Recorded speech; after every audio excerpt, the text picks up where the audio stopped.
and they don't really like me. Cause I can fuck your bitch and fuck your mom and auntie. Okay, the video. For years, people have talked about Drake giving new artists a major boost with a feature, either on one of their songs or guesting on his projects. Because he's seen as putting so many rappers on over the years, it's no surprise that a lot of them feel indebted to him. I messaged Drake like, yeah, he a cool dude, you know what I'm saying? He like, right.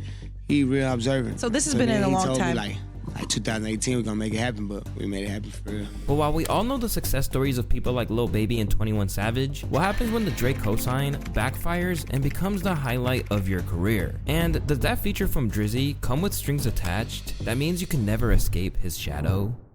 From Kendrick Lamar accusing Drake of, quote, running to Atlanta when he needs a few dollars, and specifically mentioning how he uses his features with rappers like Future, 21 Savage, Lil Baby, and 2 Chainz as a way to be more accepted by the culture, it highlights a deeper point that I want to dive more into later in the video. Cause these days, we have rappers like Rod Wave, a top selling rapper with a diehard fan base, and the ability to sell out huge venues worldwide, even going as far as to turn down a feature from Drake. Wow. So it's clear that something fishy is going on, but before we get into how things went so wrong, I first need to explain how Drizzy got this reputation as a cheat code for success. By the year 2020, Drake assisted 32 artists to their highest Hot 100 position at the time. This included major stats like Kendrick Lamar, Future, Lil Baby, and many, many more. On average, the artists climbed up 19 spots from their previous highest position. Plus, 18 of these artists had never even made it onto the charts in the first place before they got that Drake stimmy. His peak moment of helping other artists came in 2017 when he brought 7 fellow rappers onto the billboards, or at least gave them a boost. By 2021,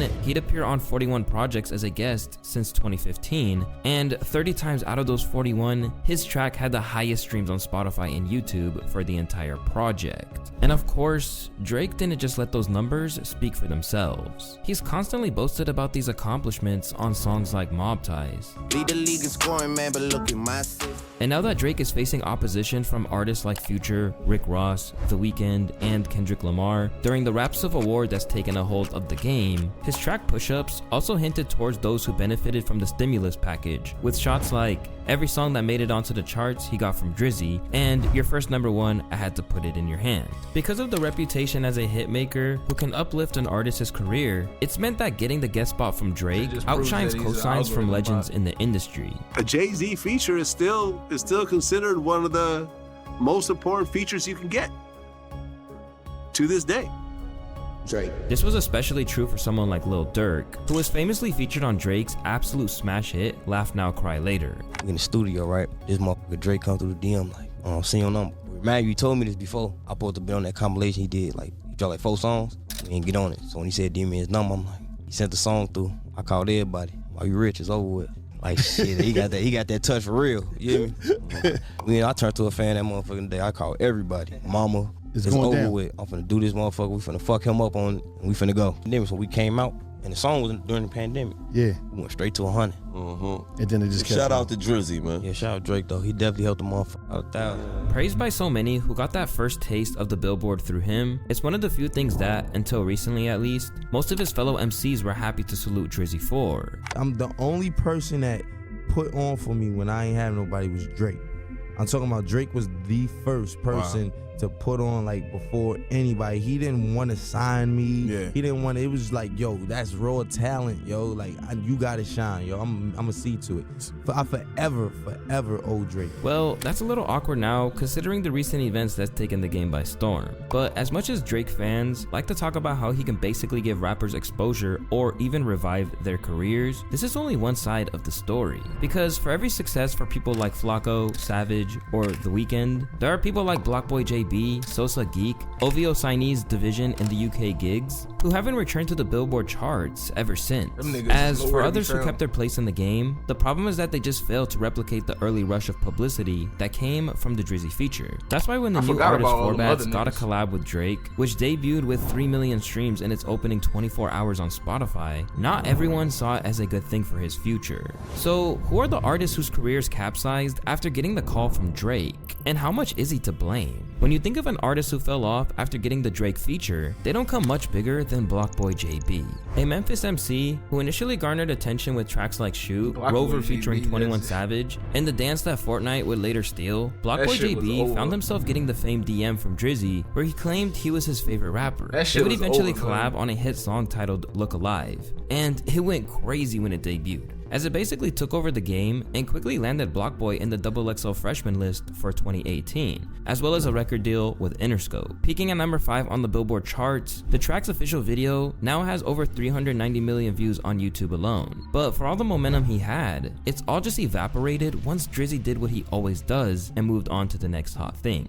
When his debut album Fat Boy dropped in 2020, it failed to chart, and the same unfortunately goes for 2022's Back to the Block. Although he still has his loyal core fans, resulting in 2.4 million listeners on Spotify, he struggled to come to terms with the negative impact that Look Alive had on his career, even when people pointed out to him. Do you feel like you, in some ways, you kind of blew up so fast that it gave people weird expectations of what was supposed to be coming from you? Not to be honest, I feel like I didn't even blow up that fast. It's just like motherfuckers weren't even on me. So when I had this song, it blew up. I didn't blow up, the song blew up.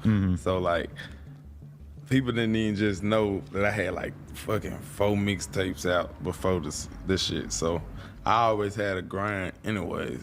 So I feel like people just don't understand that. Even though things aren't in his favor, Blockboy is confident that good things are coming his way. He still believes he'll rise to the top again and will eventually step out of Drake's shadow. They'll tune out, and guess what? They're gonna come back again. That shit is over, bro. It's just time. It just take time. And like, the longer you keep rapping and the more you keep going, it's the bigger your fan base get. Like, I know when I first dropped them with my real fans, like, I already knew that, because every time I look at my comments, we just see something about Drake or some shit.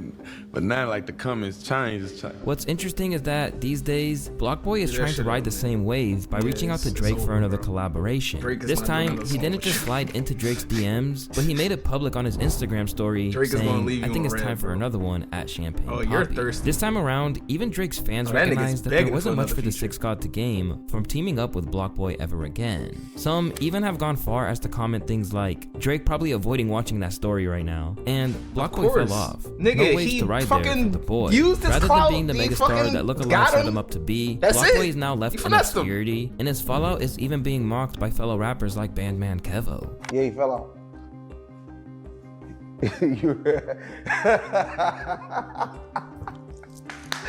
I fucking finessed him. I don't care. He shouldn't have said nothing about me. He fell off. He do not got no money like It wasn't your man's like you thought it was. Like, he fell off. Blockboy really thought that him and Drake was friends.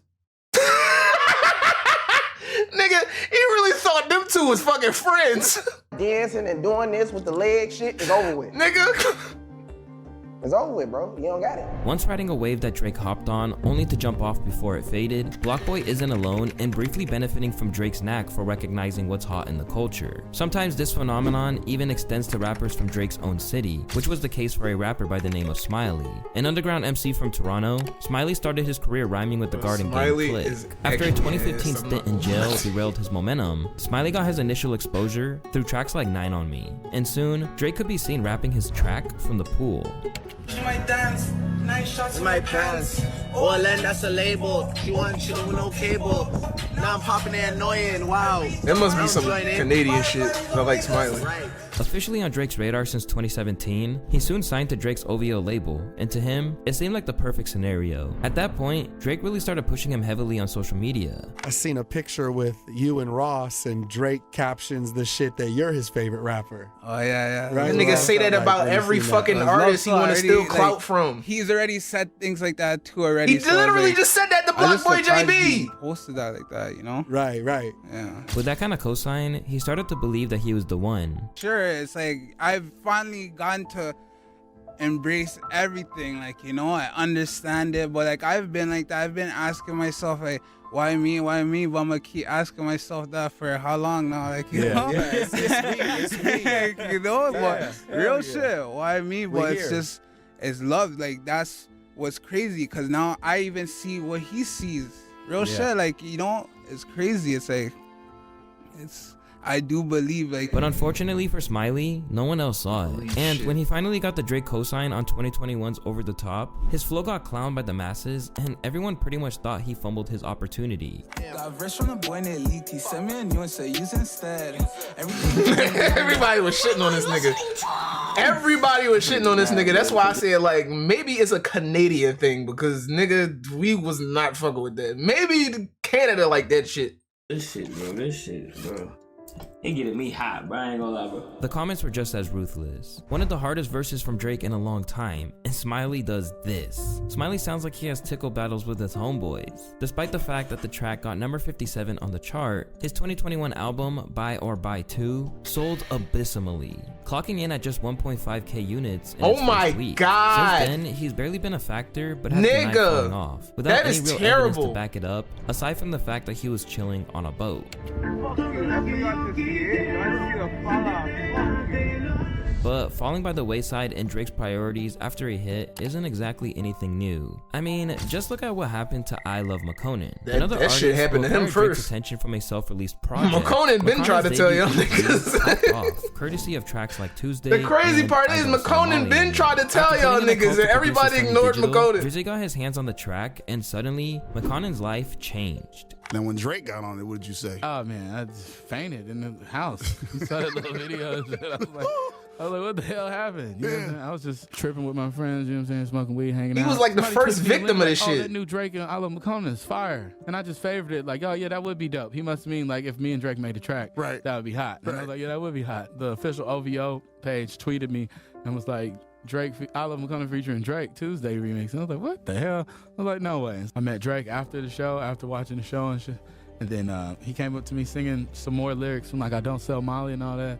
And I was just like, what? How do you know my music? You know what I'm saying? Soon after that, McConan signed to OVO. Let me guess. He said you was his favorite artist too, huh? Lottery. But just a year after he got signed, the Californian was lifting the lid on the experience and even claimed that Drake threatened to put hands on him at one point. In a lengthy interview with The Fader, McConan expressed how he felt like Drake and his literally crew were, the truth. Quote, scared when they saw how easily he could cook up some bangers. Before expressing how he felt betrayed by Drake's camp for the way he was treated when he entered their orbit. Why y'all want to play games? Why didn't y'all just tell me you didn't want to fuck with me anymore and just let me go about my own way? Why did y'all make me chase you all the way the fuck around and make me look like a fucking fool? Why would you do this? I was threatened by others, someone I so-called look up to, saying we gon' fuck you up the next time we see you. Believing that OVO only signed him because they needed a hot song, McConan has stayed on his independent grind, but nothing's ever hit the same since he had this misadventure with OVO. But while there might have always been a ceiling on McConan's success anyways, one person who many think has been held back by his association with Drake is Party Next Door. Party get an done R&B pioneer so in the eyes dirty. Of the fans, the fellow Canadian has been clicked up with I hate that this nigga's on OVO. They not doing shit with Party. Signed to OVO, it's so Party Next fucking Door was annoying. Happy to sign his name on the dotted line. I could go to a label where they don't know how to handle me and they don't care, he said of his decision. Or I'll have a mentor who's been through it, who knows exactly what I want to mean to my city and what I want to achieve.